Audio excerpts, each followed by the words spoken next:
Hi, I'm Richard Karn, and you may have seen me on TV talking about the world's #1 expandable garden hose. Well, the brand new Pocket Hose Copperhead with Pocket Pivot is here, and it's a total game changer. Old-fashioned hoses get kinks and creases at the spigot, but the Copperhead's Pocket Pivot swivels 360 degrees for full water flow and freedom to water with ease all around your home. When you're all done, this rust-proof anti-burst hose shrinks back down to pocket size for effortless handling and tidy storage. Plus, your super light and ultra-durable Pocket Hose Copperhead is backed with a 10-year warranty. What could be better than that? I'll tell you what, an exciting radio-exclusive offer just for you. For a limited time, you can get a free Pocket Pivot and their 10-pattern sprayer with the purchase of any size Copperhead hose. Just text WATER to 64,000. That's WATER to 64,000 for your 2 free gifts with purchase. WATER to 64,000. By texting 64,000, you agree to receive recurring automated marketing messages from Pocket Hose. Message and data rates may apply. No purchase required. Terms apply. Available at pockethose.com/terms. Here is your host, filmmaker,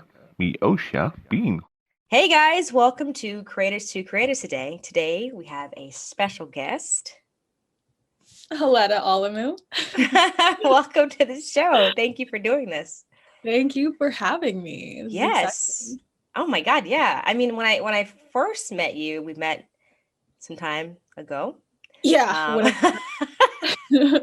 On set of a really cool project, and yeah, I just thought you were amazing. I was like, I have to somehow work with her to some capacity. And then COVID happened, right? And it was just like, yeah. I remember us talking. Yeah.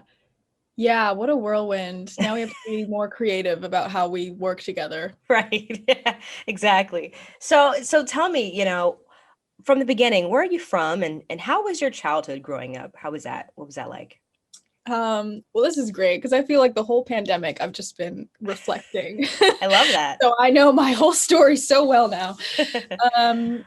So I was born in LA and I lived here until I was 5. And then we moved to Aurora, Colorado when I was 5. And then I grew up in Aurora Centennial until I was 18. And I just lived in a very suburban, predominantly white area. There was some diversity, but we eventually moved to a more white area. So my middle school was super white, my high school was super white. My parents are both Ethiopian immigrants, so that was also an interesting experience. Being this child of immigrants in this very white society and trying to fit in, and but I'm an only child, and I was pretty shy about my creative desires. I kept it all pretty secret until I basically left for college, which is really crazy. But it kind of just goes back into wanting to fit in and not be different. And I mean, wanting to pursue art makes you really different. So yes. For so long. Yeah. What did you find yourself doing when you were young? Were you just I don't know, did you read a lot of books? What did you act? What did you get involved in? I did. I loved reading. I loved the library. I was really good at reading too. I mean, Harry Potter, everyone was right. I loved Harry Potter. Before the movies too. I love the movies also, but I was already a fan. Okay. And then I did do a couple plays in middle school, but I was never that good, so I never really got great parts. I was mainly doing tech crew. I'd get a small part and then I would do tech crew also. But otherwise, I kind of just hung out with my friends and watched a lot of TV. A lot. We just basically stayed home alone because our parents would work, and we would over the summers, we would just stay home and watch TV all day, which I think is really what contorted my brain to want to be even more into the industry, because all I did get all that media messaging in my head and downloading it. I love that. What age were you when you were all right, I kind of know what I want to go for or do or pursue? When was that? I don't know, that light bulb went off. I was all right, I'm gonna go for it. Okay, it sounds weird to say, but I always knew I wanted to pursue art in the industry. I knew I wanted to act. I knew I wanted to make music. I knew I wanted to, and these are all things I haven't fully done yet, but I just knew I needed to be a part of it. Yeah. But I never I never talked about it. Like my friends didn't know that about me. My parents didn't really know that about me. They just knew that I was obsessed with celebrity culture and in Hollywood. And they just kind of thought I just loved that. But I just didn't know how to express it. For sure. But it really wasn't until even college, because I studied broadcast journalism, like I was still masking like this idea of like, I love the idea of the industry, but I really wanted to be in it and a part of it. But it wasn't until I left school that I really started being honest about it. That's awesome. So, okay, cool. That's awesome that you took a class in that. That's amazing. And I know you also do like a lot of interviews. I've seen a lot of your interviews. Yeah. And you're talking about you were shy. Holy crap. You're really good at that. I was like, look at her. She's like, you're gorgeous. You're owning it. I'm like, look, she's just doing her thing. You just seem like you're in your element. Like that was wow. Like, that's really nice of you. Thank you. Yeah. It goes back along with though, like I always felt like I always had fun doing interviews, and there's a part of me that does feel like it clicks into like what I'm supposed to do. Yeah. But it also plays into like that masked version of myself where it's like, oh, I'll be a part of the industry in a capacity, but I'm not actually inside of it. Like I can talk about it and express my love for it, but I'm not the one on the other side who gets to tell you about what I made, which is really what I want to do. I love the other part too, but that side of me got so big and validated. Like I was getting a lot of work doing that, but it never felt like it was right with me. It was weird. Like everyone else would be like, this is what you're supposed to do. You're doing something great. Like this is amazing. And I'd always be kind of like bummed when someone would say, I can see you as a host and an interviewer, like you're going to be on E, like I see you doing this, like you're perfect for it. And I'd be like, oh, you don't see me as an actor? You don't Yeah. Yeah. You didn't even know that about me, but like it just bummed me out that they couldn't see what I wanted them to see, but I didn't show them that. So interesting. Yeah, it's interesting you said that. Would you say that kind of opened the door to the acting world more? Like, so now that you have this platform, was it easier to do that transition, or were you doing it at the same time acting as well, kind of balancing the two? You know, hosting definitely helped me be more comfortable on camera. So I'm really thankful for it. Yeah. And it taught me how to like work in a professional capacity. Right. So yeah, I'm very grateful for it. And yeah, it kind of happened where like hosting got me into commercial acting, which then got me into film and TV acting. And but it's been like an interesting journey because like I booked like my biggest hosting job and like my biggest acting job at the same time. Oh wow. And I had to kind of choose between them, but I couldn't really choose. But then it ended up working out that I could do both of them. But oh, awesome. It's really stressful because, you know, those are two very different paths and two very different images to uphold. And it was a really confusing time the past, like basically up until the pandemic. Wow. About who I am and like which one I want to pursue fully. Yeah. Kind of have to let one go at a certain point. That's I think it'll always come back, but at a certain point, there's just like, I don't know, the hosting got to a point where it was like, I'm getting too far, like the jobs are now getting bigger and requiring more effort out of you that like, I can't leave and do a movie for like a few months. So it got difficult. Oh, wow. Yeah, that seems like a lot. Like I can't imagine, you know, because you're like other places too, and other parts of the world doing these interviews, and then you're making a movie. So it's like, I'm sure that was like a lot. So I totally get that. But that's really cool that you kind of stopped and was like, all right, I'm going to choose one or that I can focus on that I really like more. Or I think that's really cool. And you're being honest with yourself. That's great. What made you want to do acting? Like, I think I just am constantly acting. Not like, I don't want to say like I'm always fake in life. That's not what I'm trying to say. It's just like since I was a kid, I was just always in an imaginary world. Like I was constantly not in reality. Yeah. And I think most of that is due to being like an only child and knowing how to like tap into your imagination to like almost an excruciating degree. Like be wherever, I don't know, I could zone out and be somewhere else very easily. But I guess like I grew up watching a lot of Julia Roberts films, like Pretty Woman just is stamped in my heart. It's like what a movie star is, you know, like I was just so enamored by the idea of that. But like I was saying before, like I was really obsessed with the image of the actress and the movie star and the celebrity, because back then, you know, before reality TV, like celebrities were actors and it felt like a very prestigious, refined thing. And then, you know, reality TV came in and celebrity got, I'm not going to say celebrity got bastardized because celebrity is stupid no matter what. But like, and then social media, you know, like it started changing, like everyone can be, but like it's crazy. It is crazy. But like I love the idea of like the Julia Roberts, you know, the Halle Berry, classy. Classy. You don't know much about them, but you just see them on screen. Like I was obsessed with that. But anyways, it wasn't until like very recently that I connected, which sounds crazy to say, but it's true. Like because I fell so in love with the industry, and like the love for the craft had to catch up, and like what it meant for me. Yeah.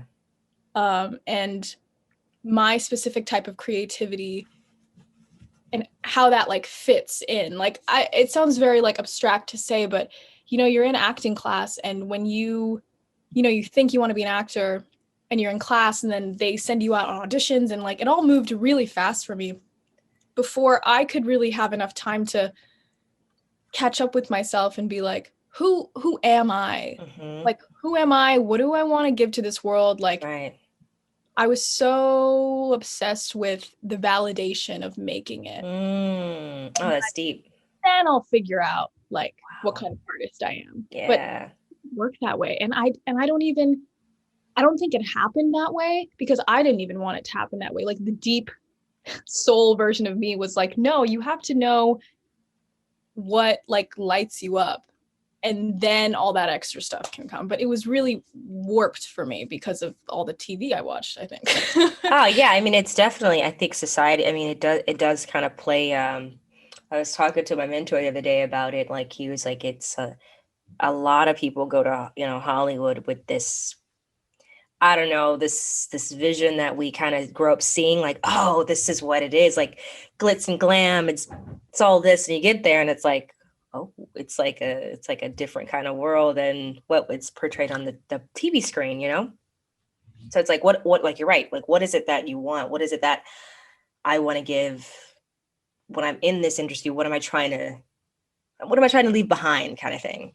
Because, you know, making a movie is great, but like, you know, what's your like a contribution, I guess, to the world or to the arts or something like that. So I totally get that. Like, what do you have to say that no one else can say? Like, what story do you have that no one else can tell? And we all have those stories. It's just some of us feel more called to tell them, I think. Or it depends in what way we want to express it. But it just became really clear after sitting with myself and like removing, and especially the pandemic, but I was already doing a lot of that self-work to be like, if I didn't have the industry, like, would I still want to do this? And it was kind of a hard question because a lot of the time you're like, maybe that is all I wanted. And so then you have to kind of sit with that until the genuine like thing comes back where it's like, no, there is something here. There is something that's like saving me. Like, I don't know what it is. Like I said, I can be shy, like I can be outgoing, but I think my natural state is like shy. I love it. What's your favorite genre of film, and also as an actress, what would you like to play that you haven't played? Yeah. So my favorite genre of film is like, it's constantly evolving, but right now I really love, is this what I guess like, okay, there's two types. Like I love AI and artificial intelligence and robots, and like, but less of like, oh my God, they're gonna kill us all. More of like an ex machina look where it's like them like having aspects of the human condition and Mm, how we interact with it. Like Black Mirror too. Like I great show.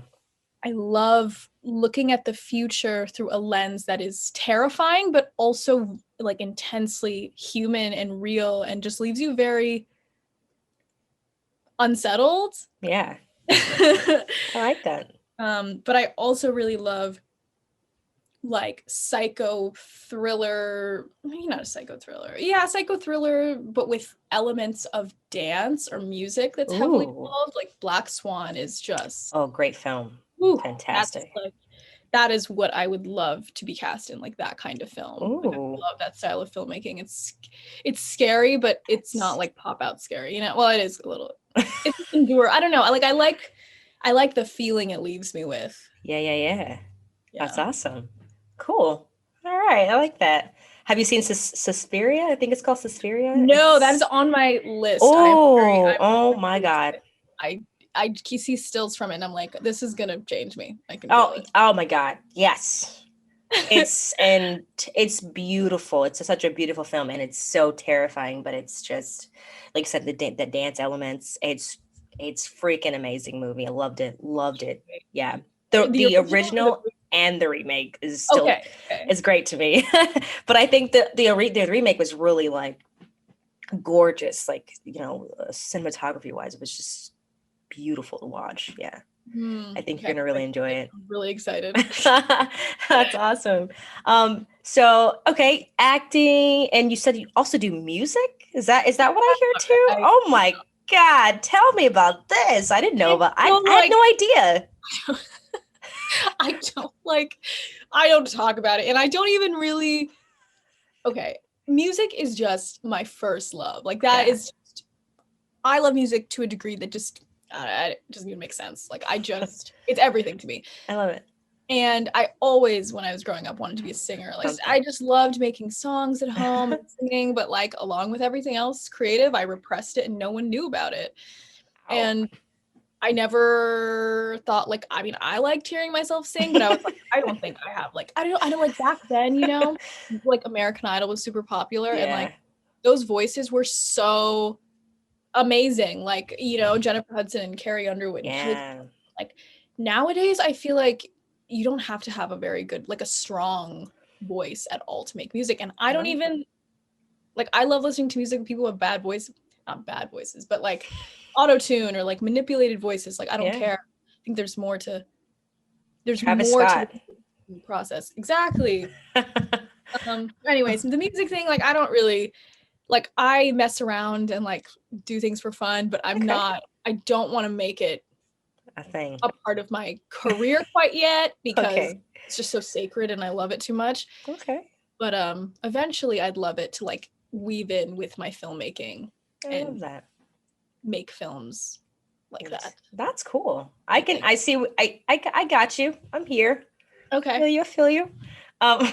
So would you say as an actress, do you feel like the industry is, even as a Black female, do you think that the industry is changing when it comes to more roles and things that you're getting the opportunities that more opportunities that you like see, not the kind of typecast roles that we normally see? Do you feel like it's something changing, or do you feel like we're responsible to change that as creatives? I think it's both. Yeah. I do see it changing, especially during the pandemic. I mean, like when I started getting auditions, it was 2016. And from there to now, it has really changed. But I still find myself a little, I don't know if depressed is the right word. It's just like let down by some of the roles. Like you see it and it sounds really exciting, but then you read the script and you're like, in theory, like they were thinking like, yes, this is like they had diversity in mind. You know what I mean? It's not like I really want to tell this person's story. Got it. Or like, oh, we're going to make a show based on like this person put these buzzwords in because it's like trending. That's what it feels really inauthentic. But I mean, that's like money making and in the industry in a nutshell. It's here to make money and like please what people are talking about, I guess. But I think we have to like take it further to like make the stories real. Like now they're finally paying attention and now they're giving us space. Yeah. But now we have to like claim that space. And I think now it's like, like when I book something, You will. I want to be more outspoken with suggestions, like Got creative it. suggestions, which, I don't know how easy that's going to be when I'm actually on set, but it's like, I think it's up to us in those like uncomfortable moments of speaking up and saying like, hey, I don't think this is real enough. Like, I don't think this is doing this character justice, this story justice, the people who are going to watch this justice. So yeah. Definitely. I think that's important. You're right. Because, if we sit down and like comply, nothing will change. So yeah, you're right about that. Have you had now kind of moving on to something a little more political, the time that we're living in right now, I mean, there's so much going on. And it's 2021 now. Thank God 2020 is over. But this beginning of this year was just such a like, whoa, we just got here and 7 days in, it's like the shenanigans happened again. How did you feel about it? And how are you staying balanced right now? What are you doing to keep yourself centered? Because there's so many people, so many precious people that I even know, like that kind of lost it, honestly, and they're not doing so well.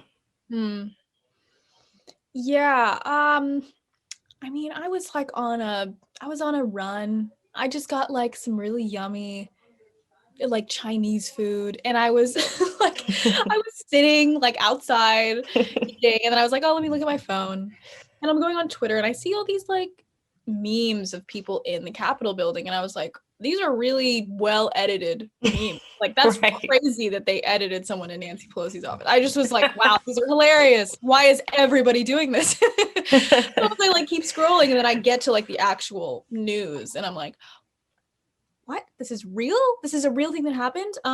So that introduction to it all made it seem extra 2021, like seeing insane news, like a domestic terrorist attack through memes is like a really weird way to digest information. So Yeah, definitely. it felt like a joke at first, but then as time went on and I kept sitting with it, it makes me really furious and angry, but at the same time, it makes me think like, this is your problem. Like, this is a white American problem. Like, it's not something that I have to change. Like, what I have to focus on is taking care of myself, making sure my voice is, I don't want to say making sure my voice is heard, but using my voice and telling my story, because I think that's what we can really do. I don't want to sit here and convince you as to why that was like proof of white supremacy. Like, you do that with your like white community, like you do that work. Like, I don't have to do this work. It's traumatizing. Like, like being, especially, which is weird to say, like a lot of people who mean well, who are saying like, if Black people did this, like they would be shot and killed and blah, blah. Like, it's kind of like they were like trauma porning different like situations that could have happened if they were Black or brown people. And it was like, I understand that they're coming from a place to teach, but for Black people, it's like a very traumatizing to read. Yeah. We're imagining situations that didn't even happen, and it hurts. So I was like, you know what? I'm gonna take a break from engaging, and then I deleted Instagram. I'm gonna post on there, but like I deleted the app because like I just don't think there's anything more important than like my sanity right now. Absolutely. And sanity is just like being present. Yeah. And being in the moment. And like I'm still on Twitter and like TikTok and stuff, but that feels like Instagram is a vacuum that I'm like, I avoid my real feelings by scrolling on Instagram. So it's time. Yeah. I don't know. A break is very needed. You have to have a break because, I feel like you get bombarded by so much when you're just like, soon as you get in the app, you're like, whoa, there's just this is, this is happening now. I mean, I had so many, when coronavirus was happening, I was like, okay, over that, like, I get it's here. I mean, I get it. I don't have to constantly be reminded, that this is a thing, and it's a reality that we're all in. I think it's just about adjusting and finding ways to, work around it. And like you said, take care of self. That's important. Yeah. That's important. Yeah. Also, I looked on your website, and I remember looking down, like, I looked at some of your entries. You had some, you wrote some poems, journals. Yeah. So that's another thing. I'm like, what can she not do? Like, holy crap, you model. I mean, guys, you gotta see this girl. She's absolutely gorgeous, even in person. It's just like, wow. But there's like so many things. Like, is that something you want to kind of pursue more of? And yeah, that's actually hilarious. I forgot it, but that's kind of just the way I think about it. Because, oh my God, yeah, I love writing, and I kind of I kind of just stumbled into it because I was going through a really, really tough year in 2017, and I found myself, I don't know, drawn to writing. Yeah, I don't know what it was. Like, writing changed for me that year. It's cool. Like you get depressed and then writing changes. But seriously, it just felt really different. Yeah. And then from then on, I was like, ooh, I really love words. I love what worlds you can create with words and feelings. And in a way, like, words feel like music to me. Yeah. The way they come out and the way they sound, and it's not even like what the exact definition of them represents, but sometimes you have your own correlation to what a word is. Yeah. That I think is really, like, magical to put in a poem. But yeah, I mean, I just started sharing writing a couple years ago, and people liked it, and I was really, like, I don't know, I was blown away, and I felt like, I don't know, I felt like creatively and artistically very unvalidated. Let's just say I felt like no one understood me as an artist, but I don't think I was really, like, putting myself out there to be perceived. But I started doing that with writing, and it was a really beautiful experience. But yeah, now what I'm doing is, like, taking these, like, poems, and I've been working with this director in London named Elizabeth J Cassidy, and we connected over the pandemic, and I just saw, like, some of her short films, and I had this poem that I wrote at the beginning of the pandemic, like, pieces of it, not the beginning of the pandemic, beginning of 2020, when I was just feeling really weird and terrible. But I loved this writing that I did. I was like, I love the visuals of it. I love the way it makes me feel. And then I ended up finishing it for a contest, but I didn't get into the contest. So I was like, I got to do something with this. Yeah. And I stumbled upon this director, and I saw, like, a little bit of, like, her at-home short films that she made during quarantine, and I was like, I love this. But she's in London, and I was like, how cool would it be if we, like, did something cross the world together? That's and filmed some kind of short film out of this poem. And so I hit her up on Instagram, what Instagram is good for, connecting with people. And we've just been doing that since May. So that's kind of been, like, the next phase of my writing, is, like, making it have more life to it. Yeah. I'm excited to see this. Yeah, whenever it comes out, but I'm excited too. That's awesome. I love it. Hey, the pandemic's not stopping you from being creative. I love that. It's true. Yeah. It's actually been helping, which is great. That's awesome. Well, I have a really fun question I like to ask every guest that comes on the show. If there was a biopic based off your life, who would play you? Oh my God. I don't even. Biopic. Oh my God. Who am I? Oh my God.